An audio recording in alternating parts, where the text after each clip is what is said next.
At nagyaya nga si Beshi dito sa Alphamart para bumili ng iinumin dahil kailangan daw lumabas ang mga espiritu ng mga bisita. At kaya nga kami napapunta rito dahil si Beshi ay gustong pakyawin ng mga alak dito. So, ubusin niya na daw lahat ng alak dito.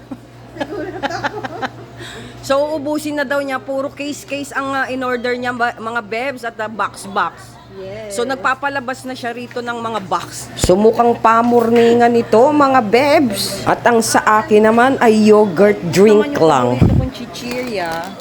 Masarap ito, mga bebs. So, itong in-order ni Beshi. Shot puno talaga. Pero kulang pa raw to ng 10 case. Pamorningan. At ayun pa pala. Lasingan yarn. At pagdating nga namin ay talaga namang nagtimpla na ang mga bartender. Shot puno hanggang maging bungo. At star pa si Alfonso.